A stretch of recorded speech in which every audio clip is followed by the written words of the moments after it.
여러분들 누가 등짝을 딱 때리면서 우리가 하는 말이 있죠. 정신 차려 이런 말 하는데 맞아요? 예, 그래서 저는 그런 생각했습니다. 이 등에 정신이 있구나. 그래서 열심히 제가 의사로서 공부를 해봤더니 실제 등에 정신이 있는 거예요. 그래서 제가 더 열심히 공부를 했더니 이게 등에 면역이 있구나 하는 걸 공부하게 됐어요. 네, 그래서 등을 함부로 때릴 것도 아니지만 등을 때림으로써도 이 신경이 전달이 돼서 정신에게 영향을 줄 수 있구나. 오늘은 그 얘기를 하려고 나왔습니다. 그래서 우리 공든 탑이 무너지랴 이런 얘기 들어보셨죠? 네. 저는 무너지지 않을까 하는 생각으로 다시 공부를 해봤거든요. 보니까 이 탑에다가 공 하나를 제가 위에 올려놨어요. 예, 그러면 저 공을 잘 들고 있으려면 뭐가 튼튼해야 될까요? 탑, 예. 저 받치고 있는 탑이죠. 그러니까 우리 몸에 뇌를 받치고 있는 탑은 등에 있거든요. 그러니까 등이 곧은 사람이 건강할 수밖에 없고 여러분들은 지금 다 굽어 있지만 언젠가는 이제 펴실 거라고 저는 이제 확실한 믿음을 갖고 있습니다. 펴는 순간 커 보이기도 하고 건강해 보이기도 한 이유는 우리가 구겨지면 신경 전달이 잘 안 되거든요. 왜냐하면 등에 신경이 달리고 있기 때문이에요. 네, 그래서 오늘 공든 탑이 무너진다. 공에 공들이지 말고 탑에 좀 공들여라. 그래서 여러분들이 코어 운동도 하고 자세 교정도 하는 이유가 이 탑을 얼마나 강화시키냐에 따라서 우리 건강이 달라질 수 있기 때문입니다. 네, 그래서 예를 하나 들면 우리가 내 마음대로 손은 움직이실 수 있죠? 네. 그죠? 본인 마음대로 하실 수 있죠? 위 움직이실 수 있나요? 아니요. 위 움직여? 안 되죠? 네. 위 움직여는 누가 하느냐 하면 등에 있는 신경이 명령하기 때문이에요. 네, 그러니까 위를 움직이게 하려면 내가 명령하면 위는 안 움직이고 내가 좋은 생각, 딴 생각, 좋은 강의 들으면 위가 움직이기 시작하거든요. 네. 그럼 그건 누가 조절하느냐? 등에 있는 신경, 척수신경이 조절을 하는 거거든요. 그래서 내 마음대로 할 수 있는 것과 내 마음대로 안 되는 건 자율신경이라고 하거든요. 그래서 자율신경의 건강은 등을 펴는 데 있다. 여러분들이 딱 3초 펼 수 있는 그 등에 있는 거예요. 제가 딴 강의를 하면 다시 숙여지겠죠. 예, 그렇기 때문에 늘 건강하지는 못한 거죠. 그러면 자율신경 얘기 들어보셨죠? 예, 자율신경이 뭐냐 하면 교감신경이 있고 부교감신경이 있는데 되게 어려운 말이에요. 이게 무슨 말이냐면 내가 딴짓을 해도 얘네들은 알아서 하는 거죠. 뭐냐? 심장은 내가 딴 생각해도 뛰고 있어야 되니까. 그럼 자율신경이 지배를 하고 있어야죠. 내가 딴 생각해도 장은 움직여야 되니까. 움직여라고 하지 않아도 움직여야 되니까. 그러면 거기는 알아서 하는 자율이 있기 때문에 자율신경이라 그러거든요. 교감, 부교감은 들어보셨을 거예요. 근데 교감은 이제 교장 선생님 밑에 그 교감 말고요. 공감하는 신경. 그래서 내가 집중하는 그 공감하는 신경이고 부교감은 도와준다는 부자 있죠? 네. 대통령, 부통령 할 때 그 도와주는 신경이에요. 반대가 아니라. 그래서 교감과 부교감의 균형이 맞아야지만 우리 몸은 건강한 건데 너무 쉬어도 몸에서 알러지 생기고 너무 일하면 염증이 생기니까요. 그러니까 이 균형을 누가 담당하느냐? 등에 있다는 얘기를 오늘 계속해서 하고 있습니다. 예, 옛날 분들이 얘기하신 게 있죠. 저는 여기에서 진리를 찾았어요. 등 따시고 배부른 게 최고다. 들어보셨죠?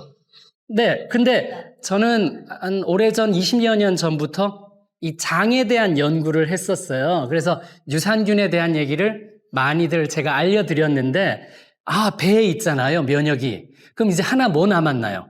등 따신 거에 남았죠. 그래서 등 공부를 했더니 등에도 면역이 있는 거예요.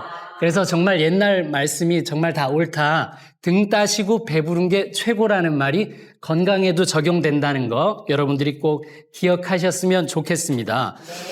우리가 통증은 두 가지로 나눌 수 있는데 저는 정답이 하나 있다고 생각하지 않아요. 저희가 어릴 때 정답을 1 더하기 1은 2로 하면 모든 게 끝나버리잖아요. 그래서 저는 그때 항상 왜 꼭 이어야 될까를 고민했던 좀 괴짜 같은 사람이었는데 통증도 마찬가지입니다. 하나는 맞아서 아픈 사람. 근데 안 맞아도 아플 수 있어요. 왜냐하면 맞는 걸 생각하면 몸에서 똑같이 통증 물질이 나오거든요.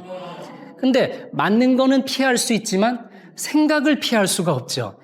그러니까 더 아픈 사람은 생각이 떠나지 않은 사람은 늘 아플 수밖에 없어요. 그렇게 해서 심하게 해서 나오는 병이 류머티즘이라 그래서 자가 면역 질환이 돼요. 누가 때린 적은 없는데 계속 맞고 있다라는 생각을 하기 때문이거든요. 그게 스트레스고 그 스트레스가 어디에 작용하냐 하면 한 곳은 장에 작용하고 한 곳은 등에 작용해요. 그래서 그림을 한번 보여드릴게요. 우리가 스트레스를 어디로 받냐 하면 어디로 받냐가 좀 추상적이지만 등으로 받아요. 그래서 저는 등 스트레스라고 얘기를 하는데요.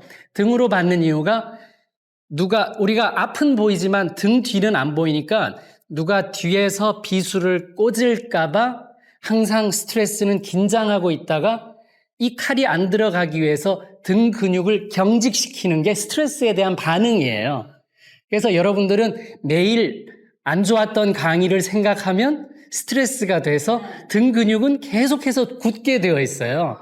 그분은 한 번 강의했는데 여러분은 그 강의의 스트레스를 계속 받고 있는 거예요. 안 좋은 사람을 만나도 똑같은 거죠. 그러면 등 스트레스가 돼서 굽어요. 예. 그렇죠. 그러니까 갑자기 펴시네요. 예. 그렇죠. 그래서 항상 굽어 있다가 정답이에요. 왜냐하면 펴고 있기 때문에 편다는 얘기는 굽어 있다라는 전제가 깔려 있는 얘기죠.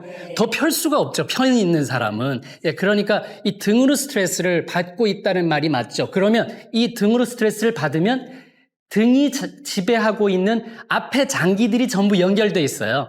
침 나와라, 위 움직여라, 장 움직여라 하는 거예요. 그래서 예를 들어 우리가 축구를 하고 있는데 그분이 안타깝게도 급소를 맞았어요. 공에. 월드컵 때도 있었죠. 자, 그때 모든 사람이 나와서 어디를 두드리고 있어요. 어디를 두드리고 있나요? 그 사람 낫게 하기 위해서. 등 허리를 두드리고 있거든요. 그러면 거기에 답이 있겠죠. 등과 앞에 장기들은 다 신경줄로 연락이 되어 있다. 그 연결이 언제 끊어지느냐? 여러분들이 굽어 있을 때. 예, 또 펴죠. 그러니까 여러분들은 굽어 있는 사람이 맞는 거예요. 펴고 있다는 거니까. 네, 그래서 이 등 스트레스를 여러분들이 해결하지 못하면 이유 없는 병을 앓게 돼요. 이유가 없어요. 네, 그래서 옛날에는 저희가 이제 의과 다닐 때 의사들은 배우는 게 당뇨, 고지혈, 고혈압, 이제 추가돼서 비만 이런 걸 배워요. 그러면 당뇨약, 고지혈증 약, 고혈압 약, 열심히 이제 처방하면 되죠. 근데 저는 그걸로도 치료 안 되는 사람들을 많이 봤기 때문에 뭐가 있느냐?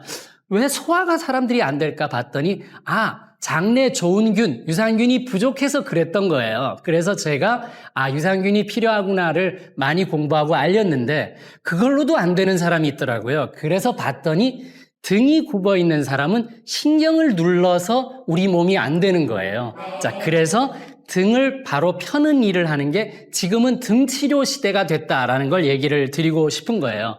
다음 그림을 한번 보겠습니다. 네. 고래 싸움에 새우 등이 터지는데 새우 등이 터지는 이유는 새우가 굽어 있기 때문에 터져요. 네. 그러니까 여러분이 좀 펴고 계셨으면 안 터질 것을, 네. 제가 왜 터지겠어요? 굽어 있기 때문이에요. 그래서 새우처럼 사시지 말고 좀 당당하게 펴고 계시는 게 좋겠다. 근데 저희 어릴 때만 해도 저희 부모님도 저한테 벼는 익을수록 고개를 숙인다. 항상 숙이고 다녀라 해서 열심히 이제 했더니 건강에만 안 좋은 거예요. 그래서 요즘 젊은 분들한테는 꼭 저는 알려드리는 게 당당하게 펴고 다녀라를 알려드리고 싶어요. 왜냐하면 50세에 죽을 게 아니니까 이제는. 80세, 100세까지 살려면 그냥 건강해서는 아주 건강하게 못 살아요. 50세는 술 먹어도 50세에 죽고 술 안 먹어도 50세에 죽었던 시대가 있었지만 80, 100까지 살려면 이제 50세까지 어떻게 했냐에 따라서 전혀 다른 삶을 살게 되는 겁니다. 예. 자, 그림을 보면 부교감, 교감신경이 있는데 부교감신경은 목과 꼬리에서 나오는 신경이어서 저는 목꼬리 신경이라고 얘기를 하고 있고요. 교감신경은 등과 허리에서 나오니까 등허리신경이라고 하고 있어요. 그래서 교감신경이 조금 더 중요한 역할을 하고 있다는 걸 기억하시면 되겠고, 아주 중요한 비유를 이걸로 하겠습니다. 여러분, 콘센트가 1번인데 뇌라고 하면요, 2번이 멀티탭인데 이게 등에 있는 척수신경이에요. 그리고 3번이 신경줄, 전선이고 4번이 텔레비전하고 이 냉장고하고 전화기가 장기라고 여러분 이해하시면 제 설명이 아주 이해가 잘 되실 거예요. 저 장기가 작동을 안 하려면 뇌가 꺼지던가 멀티탭이 꺼지던가 신경줄이 잘려 있거나 눌려 있어도 장기가 안 움직이는 거죠. 근데 우리가 이 등이 저런 역할을 한다는 걸 까먹고 위 움직이는 약, 장 움직이는 약만 줘서는 병이 낫지를 않는다. 그래서 이름 모를 병, 이름 없는 병은 결국은 저 연결에 문제가 있는지를 꼭 생각해 봐야 된다. 여러분, 세상에 평등이란 장기와 뇌와 멀티탭과 신경줄을 똑같이 가지고 있는 게 평등이고요. 본인이 불편하게 만드는 거는 연결시키지 않은 죄예요. 그러니까 그건 본인의 잘못이에요. 그죠? 장기들은 다 있으시죠? 예, 그렇다면 신호를 켜지 않은 본인의 잘못이지 장기가 없이 태어나는 사람은 없으니까요. 그래서 저 연결이 더 중요하고 그 연결은 누가 해주는 게 아니라 등을 다시 펴겠죠. 네네. 등을 펴는 데 있다는 걸 꼭 이해하시면 좋겠습니다. 네. 그래서 횡격막이랑 이 허리 근육이 있는데 여러분 제가 이제 옆모습으로 딱 보면 여기 머리하고 연결되어 있는 이 근육이 흉근으로 붙어요. 가슴 근육. 그러면 속으로 들어가서 횡격막으로 붙어서 허리에 있는 요추 1번에 붙어서 다시 앞으로 나와서 장요근을 통해서 허벅지 안쪽에 붙게 되어 있어요. 그래서 우리가 허리를 펴지 못한다는 거는 고개를 펴지 못한다는 건 고개의 문제가 아니라 이 근육이 짧아서예요. 그러니까 이 근육은 짧은 이유는 펴질 않기 때문이에요. 근육이. 그래서 여러분들이 근육을 펴는 건 굉장히 중요하다. 우리가 똑바로 서 있으면 좋지만 장기를 들고 있어요. 근데 가방 들고 휴대폰 들고 여러 가지 들고 있으면 휘청거리고 있을 수 있기 때문에 우리 몸의 근육은 상하게 되어 있습니다. 그래서 여러분들이 바른 자세를 가지는 게 면역을 지키는 길이라는 것을 꼭 기억하시면 좋겠습니다. 한 가지 말씀 마지막으로 드리면 여러분들은 남의 등을 한 번씩 어루만져 주는 일을 어릴 때는 누가 쓰다듬어 주지만 어른 돼서 누가 안 해주죠. 그러니까 서로 쓰다듬는 걸 통해서도 상대방의 면역을 올릴 수 있다. 꼭 기억하시면 좋겠습니다. 감사합니다.